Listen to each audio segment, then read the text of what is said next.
अस्सलाम वालेकुम dear students of class 12th। आज हम करने जा रहे हैं क्वेश्चन नंबर 14 एक्सरसाइज नंबर 5.1। अगर आप चेक करोगे अपनी किताब में, कल हमने आपको दिखाया था क्वेश्चन 6, 7 से लेकर 7, 8, 9, 10 ये सभी एक ही पैटर्न पे बेस्ड हैं। तो क्वेश्चन 14 जो है डिफरेंट क्वेश्चन है। कहते हैं कि discuss the continuity of the functions F where f is defined by 14, 15 और 16। ये तीनों क्वेश्चन जो हैं एक ही पैटर्न पे हैं, इसलिए मैं क्वेश्चन 14 आपको दिखाऊंगा।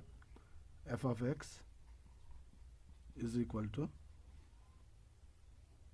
3 when if 0 is less or equal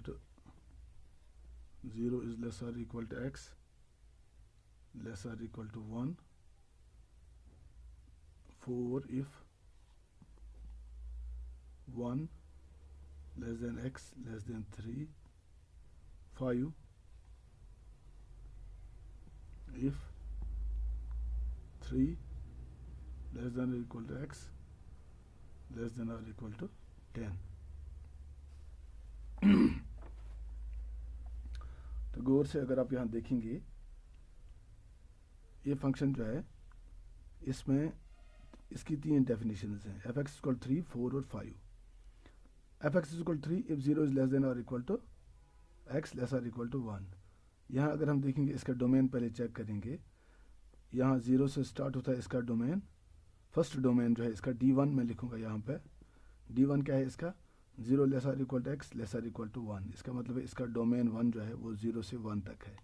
closed interval 0 to 1 because 0 and 1 are included. और दूसरा जो डोमेन है इसका D2 मैं लिखूँगा D2, वो क्या है? Open interval 1, 3। Open interval because 1 is less than x, x is less than 3। और इसका थर्ड डोमेन जो है तीसरी डेफिनेशन पे एफ एक्स इक्वल टू 5 पे 3 इज लेस देन और equal to x, x is less than और equal to 10। It means that it is domain is closed interval 3, 10। अब अगर आप इन तीनों डोमेन्स का इनकी यूनियन लेंगे, D1 union D2 union D3, तो तीनों डोमेन्स का जो यूनियन आता है वो क्या आता है? वो आता है क्लोज्ड इंटरवल 0 to 10। चेक कीजिए, 0 to 1 या मैं लिखूंगा यहाँ पे पहले closed interval 0, 1 union open interval 1, 3 union closed interval 3, 10। तो जब हम इसकी यूनियन लेते हैं ये आएगा 0, 10। Closed interval 0, 10। तो इसका मतलब ये हुआ कि ये जो फंक्शन है इसका डोमेन 0 से 10 तक है, इंक्लूडिंग 0 and 10। 0 से लेफ्ट साइड में और 10 से राइट साइड में इसका कोई भी इसका डोमेन नहीं है। तो ये 0 से 10 तक। अब अगर आप इस क्वेश्चन पर नज़र दौड़ाएंगे, यहाँ एक्चुअली इस क्वेश्चन में 5 केसेस हैं। एक केस है 0 से 1 तक इंक्लूडिंग 0, चूँकि 0 जो है लेफ्ट एक्सट्रीम है। तो एक केस जो है वो बनता है 0 से 0 लेस और equal to x less than 1। This is first case. दूसरा केस बनता है किस पे? 1 पे, क्योंकि 1 जो है 1 is the breaking point. Check कीजिए यहाँ पे लेस और इक्वल टू 1, 1 पे एक वैल्यू है, लेस देन 1 पे वही वैल्यू है और ग्रेटर देन 1 पे दूसरा वैल्यू है। इसलिए 1 जो है 1 इज द क्रिटिकल पॉइंट या ब्रेकिंग पॉइंट जिसे हम कहेंगे। दूसरा case x is equal to 1 पे हमें निकालना पड़ेगा। और तीसरा केस जो है वो है 1 और 3 के दरमियान, 1 less than x less than 3। इस तरह चौथा केस जो बनेगा 3 is also a critical point. देखिए 3 पे जो है लेस देन 3 पे अलग वैल्यू है फंक्शन का, 3 और ग्रेटर देन 3 के लिए अलग वैल्यू है। तो 3 भी क्या है? ब्रेकिंग पॉइंट या critical point. X equal to 3 पे अलग, इस पे भी चेक करना है इसकी कंटिन्यूटी। और फिफ्थ केस जो है वो है 3 less than x less or equal to 10। 10 पे इसकी चेक नहीं करनी है, एक्सट्रीम पॉइंट है 10। तो अब देखिए यहाँ 5 केसेस अराइज होते हैं इसकी, क्योंकि हमने करनी है क्या? क्वेश्चन क्या कहता है? क्वेश्चन कहता है discuss the continuity. Discuss the continuity का मतलब है इस फंक्शन का जो पूरा डोमेन है, इस पूरे डोमेन में हर एक जगह पे इसकी कंटिन्यूटी चेक करनी है। तो हम क्या करेंगे? 0 से 1 तक, और फिर 0 से 1 तक एक ये, फिर 1 पे ये हो गया दूसरा, फिर 1 से 3 तक ये हो गया तीसरा, और उसके बाद 3 पे ये हो गया चौथा, और इस इंटरवल में 3 से 10 तक। तो 5 केसेस यहाँ पे बनते हैं, जिन 5 केसेस पे हमने क्या करनी है, check continuity of the function हमने डिस्कस करनी है। तो ये डिस्कस करने के लिए मैं क्या करूँगा, मैं लिखूँगा लेट, मैं लिखूँगा पहले here domain of f is equal to closed interval 0,10। ये भी हमने देखा कि 0 और 10 कैसे आता है ना, because it is the union of 3 domains. So domain is equal to closed interval 0 to 10। अब मैं एक पॉइंट लूँगा, एक arbitrary point, let c belongs to closed interval 0,10। इसका मतलब क्या हुआ, मैंने एक आर्बिट्ररी पॉइंट लिया 0 से 10 तक, कहीं भी ये सी हो सकता है, क्योंकि यही 0 से 10 तक इंक्लूडिंग 0 and 10, 0 भी ले सकता है सी, 0 भी ले सकता है वैल्यू और 10 भी ले सकता है वैल्यू। ये 1 है और ये 3 है। अब मैं एक इंटरवल, दूसरे इंटरवल, तीसरे इंटरवल और 2 क्रिटिकल पॉइंट्स पे मैं इसकी कंटिन्यूटी चेक करूँगा। तो मैंने हर एक इंटरवल के लिए एक पॉइंट ले लिया सी। सी क्या है, एक, तो सी एक आर्बिट्ररी पॉइंट है। हियर कितने केसेस अराइज होते हैं, 5 cases arise. Case number 1, case 1 क्या है, व्हेन 0 इज लेस देन और equal to C less than 1। अभी मैंने बोला आपको 0 से 1 तक, 1 के बगैर, इस इंटरवल में हम देखेंगे कि ये फंक्शन जो है कंटिन्यूस है या नहीं है। When c 0 is less than और equal to c is less than 1, f c किसके बराबर आएगा, चेक कीजिए, f c is equal to 0 less और equal to x less than 1, तो एफ एक्स किसके बराबर आएगा, 3 के। एफ सी भी आएगा 3 के बराबर, क्योंकि फंक्शन जो है कांस्टेंट फंक्शन है। इसके बाद हम लिखेंगे limit x tends to c f of x. यहाँ left hand right hand limit लेने की जरूरत नहीं है, वो मैंने आपको पहले ही बताया है। F of x is equal to limit x tends to c, f x के बदले में क्या लिखूंगा, 3, बिकॉज इट्स ए कांस्टेंट। 0 से 1 तक 3 ही वैल्यू है इसका। तो लिमिट एक्स टेंड्स टू सी, तो किसके बराबर आएगा, 3 के बराबर आएगा। तो इसका मतलब क्या हुआ, लिमिट एग्जिस्ट करता है, left hand right hand limit दोनों 3 के बराबर आ गए। Therefore limit x tends to c f of x is equal to f of c, तो दोनों किसके बराबर आ गए, 3 के बराबर। Therefore f is continuous in the interval 0 less और equal to x less than 1। तो केस 1 में हमें क्या मिला, फंक्शन जो है वो क्या है, फंक्शन कंटिन्यूअस है, ठीक है। अब केस 2,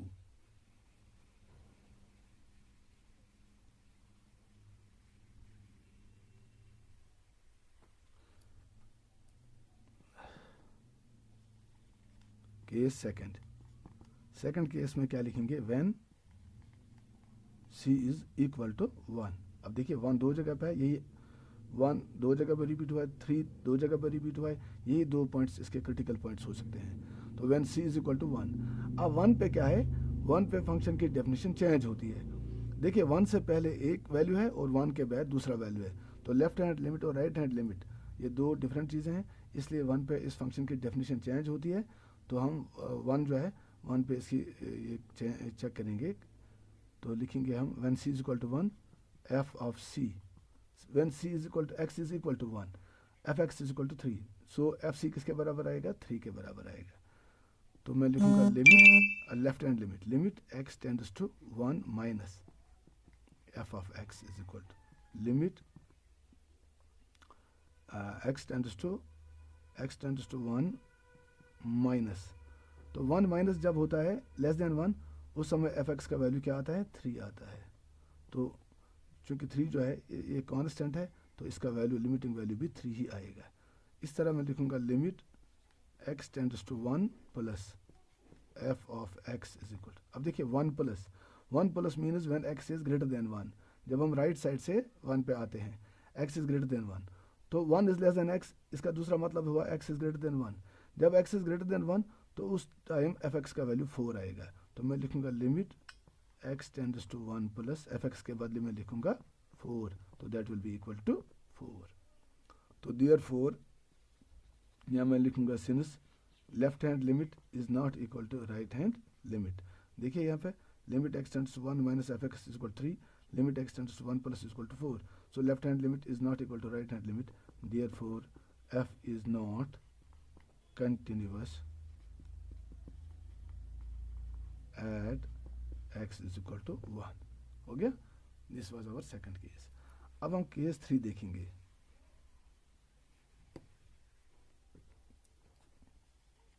केस 3 क्या है हमारा, 1 less than x less then, तो मैं लिखूंगा when 1 less than c less than 3, क्योंकि मैं एक आर्बिट्ररी पॉइंट लेता हूं डोमेन में c, तो when 1 is less than x के बदले में रिप्लेस करूंगा when 1 is less than c less than 3। तो ये डेफिनेशन आएगी। उस समय f ऑफ c किसके बराबर आएगा, इस इंटरवल में एफ सी किसके बराबर होता है, 4 के बराबर। ठीक है, और लिमिट यहाँ भी left hand limit right hand limit अलग अलग लेने की जरूरत नहीं है। तो limit x tends to c f of x किसके बराबर आएगा, limit x tends to c, क्योंकि c का वैल्यू जो है वो 1 और 3 के दरमियान है। इस टाइम एफ एक्स की डेफिनेशन 4 के बराबर है, तो मैं लिखूंगा 4 that is equal to 4। c पे कोई असर नहीं पड़ने वाला है। तो यहाँ देखिए एफ सी भी 4 है और लिमिटिंग वैल्यू भी 4 है, तो मैं लिखूंगा therefore limit x tends to c f of x is equal to f of c is equal to 4 किस time, when 1 less than c less than 3 implies f is continuous at 1 less than x less than 3। तो इस interval में भी क्या है, f continuous है। तो this was our third case. अब फोर्थ केस क्या है, 3, क्योंकि 3 जो है क्रिटिकल पॉइंट है। अब मैं 3 पे इसकी कंटिन्यूटी चेक करूंगा। केस 4, तो case 4 when c is equal to 3, याद रखना चाहिए आपको c जो है एक आर्बिट्ररी पॉइंट है बिटवीन 0 एंड 10, तो c3 भी ले सकता है value. When c is equal to 3 f of c किसके बराबर आएगा, जब 3 के बराबर है, 3 is equal to 3 is less than और equal to x, when 3 is equal to x f x is equal to 5, तो मैं लिखूंगा f c is equal to 5। अब मैं लूंगा लेफ्ट हैंड लिमिट और राइट हैंड लिमिट, बिकॉज 3 जो है 3 पे इसकी डेफिनेशन चेंज होती है, तो मैं लिखूंगा limit x tends to 3 minus, या मैं लिखूंगा left hand limit f of x that is further equal to limit x tends to 3 minus. अब देखिए 3 minus means x is less than 3, उस टाइम एफ एक्स का वैल्यू क्या है, 4, तो that is equal to 4। Limiting value 4 जो constant है, इसलिए इस पे x का फर्क नहीं पड़ेगा, तो ये 4 ही मिलेगा हमें। तो राइट हैंड लिमिट क्या मुझे मिलेगा, right hand limit is equal to limit x tends to 3 plus f of x that is equal to limit x tends to 3 plus. अब देखिए 3 plus means when x is greater than 3 या 3 is less than x, 3 is less than x का मतलब ये है x is greater than 3, तो 3 plus पे F x की डेफिनेशन 5 है, तो मैं लिखूंगा यहाँ पे 5, दैट लिमिटिंग वैल्यू जब कैलकुलेट करेंगे तो वो 5 के बराबर आएगा। अब देखिए यहाँ पर left hand limit is not equal to right hand limit, 4 और 5 बराबर नहीं है, since LHL is not equal to RHL, therefore F is not continuous at what, at x is equal to 3। समझ में आ रही है बात। So this was our case number 4। अब लास्ट केस, केस 5।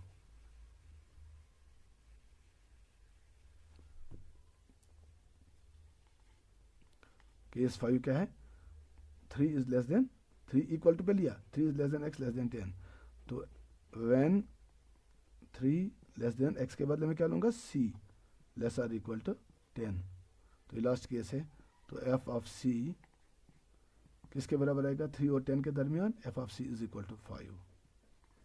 ठीक है, यहाँ भी LHL RHL लेने की जरूरत नहीं है, because 3 less than c less or equal 10, इस पे f x का वैल्यू 5 ही है, एक ही डेफिनेशन है एफ एक्स की इस इंटरवल में, तो मैं लिखूंगा limit x tends to c f of x, c का मतलब हम लेफ्ट से आए या राइट से आए, दोनों जगह एक ही वैल्यू आएगा।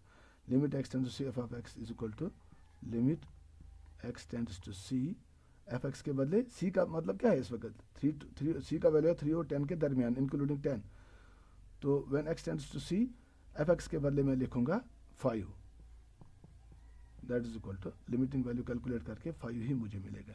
Therefore limit